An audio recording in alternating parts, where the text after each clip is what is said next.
抵抗齊國，所以就揾吳國去說服佢一齊去打齊國。咁因為於是嗰個吳王夫差咧就走咗去打仗，咁於是吳國空虛，同埋打完之後你贏咗啦，咁就吳國都冚唪唥空虛晒，所以越王先至能夠去復國咁啊。所以其實呢個歷史嚟講好特別嘅。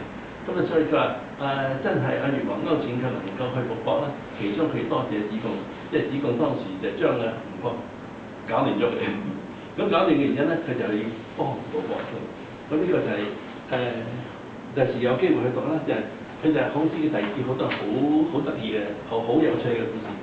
咁所以咧，咁有啲時候佢話賜咧，佢就胡連也，的確啦，佢能夠做大事業嘅。佢係做實咁一之後以後咧，佢就做大事業嘅嘢。咁但係咧孔子咧對子貢，我自己睇法咧係有微言嘅。佢話佢胡連也，即係話佢咧係棄也。一講棄也咧，已經貶咗佢啦。君子不棄，你棄，咁即係話咧，你就只係做呢樣嘅啫。嗱，你做高級嘅嘢得，你都低級唔掂嘅。咁即係對孔子嚟講咧，都未曾到君子嘅qualification。咁同埋呢句説話。賜不受命而貨直言，益則女眾啊！好多人讀《論語》咧，就讀呢度就好嚮往子貢貨直言，佢識得做生意，益則女眾。買嗰隻就升嘅，賣嗰隻就跌嘅，咁啊好巴閉佢啊！佢估佢呢啲嘢咧一定中嘅佢。咁但係咧，其實咧，孔子話佢不受命。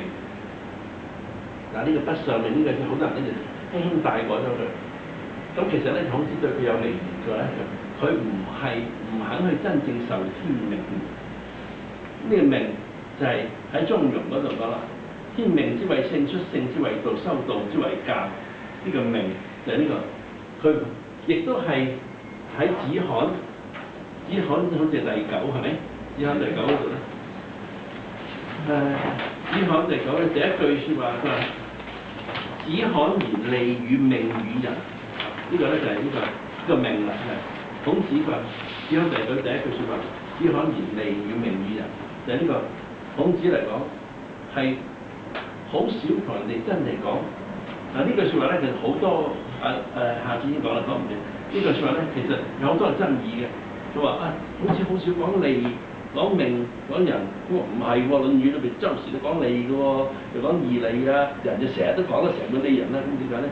其實呢個咧就係講係形而上嘅利，形而上嘅命，形而上嘅人。咁嘅命咧就天命。咁其實呢度賜不受命而作貨直言咧，就佢話其實孔子咧有少少對子貢有啲微言，佢話你呢個人咧太聰明啦。咁咧你人唔能夠去順住天命而行，咁你走去用盡你啲腦筋去揾去做生意，搞盡腦汁做生意。咁其實咧你係得，但係咧孔子佢唔會認可佢。唔係真正認可子貢話佢係一個真正嘅好有成就嘅一個君子咁樣。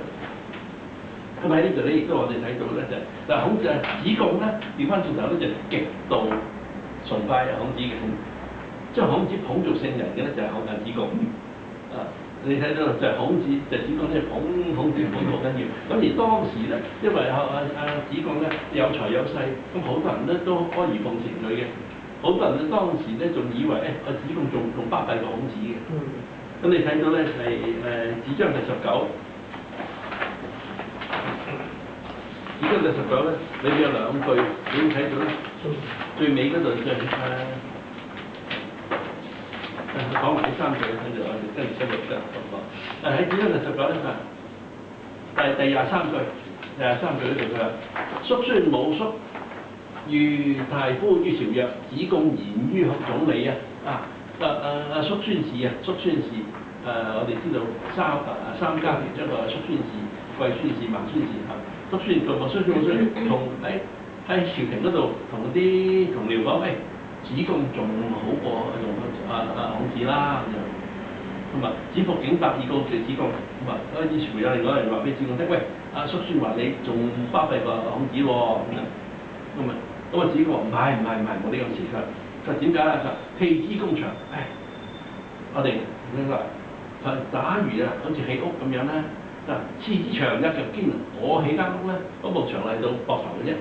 咁前頭裝落去乜都睇晒咯，就裏邊啊窺見失家之好啊，所以咧你就好容易睇到我裏邊有啲咩嘢。咁所以咧，你見到我裏邊啊，又有電視機，又有雪櫃，又有個洗衣機，又有冷氣，咁好巴閉啦，以為好巴閉。咁啊，夫子牆數印啊，但係咧，孔子嘅牆咧一印就8尺，咁好高㗎，幾十尺，不得其門而入，不得其門。如果你唔識得個門啊，你入唔到佢屋裏邊啊。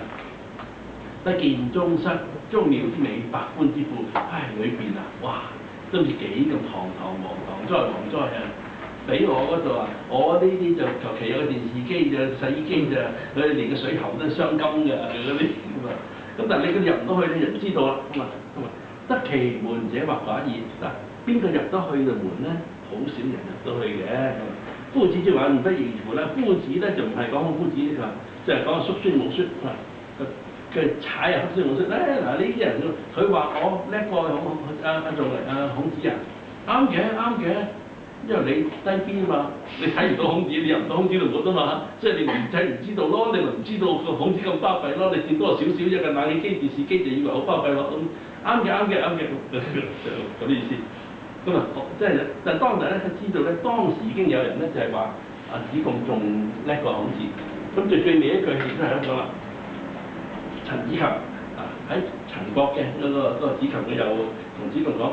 子為公也，你謙啫，你謙公啫，仲嚟喜言於子乎？你個老闆啊，你個老師啊，孔子點會叻過你啊？咁個子貢就當堂彈㗎啦，佢話：喂，冇亂講嘢啊！佢話君子一言以為知，一言以為不知，言不可不信也，冇亂講嘢。你啲人咧，你講得啱嘅。你就知道有智慧，你一講就唔啱嘅咧，就知道你哋冇智慧㗎啦。言不可不信也，慎言慎行啊！咁佢話：夫子之不可及也，由天之不可加而升也。孔夫子嘅道德高度啊，好似個天咁樣啊！你去攞個把梯啊，點樣佢都摸唔到個天嘅啊！你搭個石級啊，你都上唔到天嘅啊！夫子之德邦家者，所立之斯立啊！所以之斯來所以立之斯立啊，動之斯行，雖之在，動之斯和，其生也永，其死也永。呢度唔好講多，因為冇時間。頭先講喻之可，其可及也。點有人邊度可以及得到孔子㗎咁樣？所以你知道咧就跟住就係講埋第24句啦。叔孫冇孫位仲嚟啦，叔孫冇孫咧呢個人咧同孔子就唔係好 friend 嘅。於是乎咧，佢就詆毀孔子。不過子貢咧同佢去當堂為個老師去請命啦。佢話無以為也。佢話你去詆毀孔子啊，唔好做啲咁嘅傻嘢啦。咁佢話叔孫冇孫，你唔好做啲咁傻嘢啊！無以為也，唔好做啲咁嘢啊！仲嚟不可毀也。我哋孔子啊，詆毀唔到㗎，唔可以詆毀得㗎。他人之言也，優靈者，他人之言優靈者。其他人啊，好賢德嘅，佢賢德咧，好似個山坡咁樣好高㗎啦，係咪？係個山好高㗎喎，又可逾也，爬下都爬得上去㗎噃，咁樣仲離日月也，仲離嘅高啊，就唔係一個山咁高，係日月咁高，無得與言，你點爬都爬唔到上去嘅咁樣。人雖欲自悅，其何相於日月乎啊？佢話你啊，你啲人啊，你自己唔識嘢啊！咁你自己喺度亂咁講啊！但係對個日月有咩傷害都冇㗎，你點話啫嘛？對佢一啲傷害都冇。多見其不自量也。你批評個日月咧，就只可以話睇到係你自己不自量力，你自己嘅狹隘啫咁樣。咁你睇到呢3段咧，都係到到尾就子貢呢3段亦都係將《論語》嘅下章總結咗㗎啦。呢3段就其實講咗，就係將話就用子貢佢推崇孔子，非常推崇孔子。咁於是乎就講到孔子咧，就將孔子捧到最日月咁高，捧到聖人咁高。咁就知道咧，就喺度孔子子貢咧就非常之欣賞，非常之追捧孔子嘅。但係亦都睇到咧，孔子雖然子貢對佢好咧，孔子咧就不受影響，亦都唔越之不以道，不如也。好似就你捧我咗咧，我就會對你好啲，唔會咁就。孔子嚟講咧，亦都唔會因為人哋讚佢，我就對你好；因為人哋鬧佢，我對你特別唔好。孔子之為孔子，就佢能夠完全非常持平咁樣去睇每一個人去做每一件事。咁呢個都係一個裏邊有好多嘅體會。哦，唔好意思，咁啊，超過咗都係。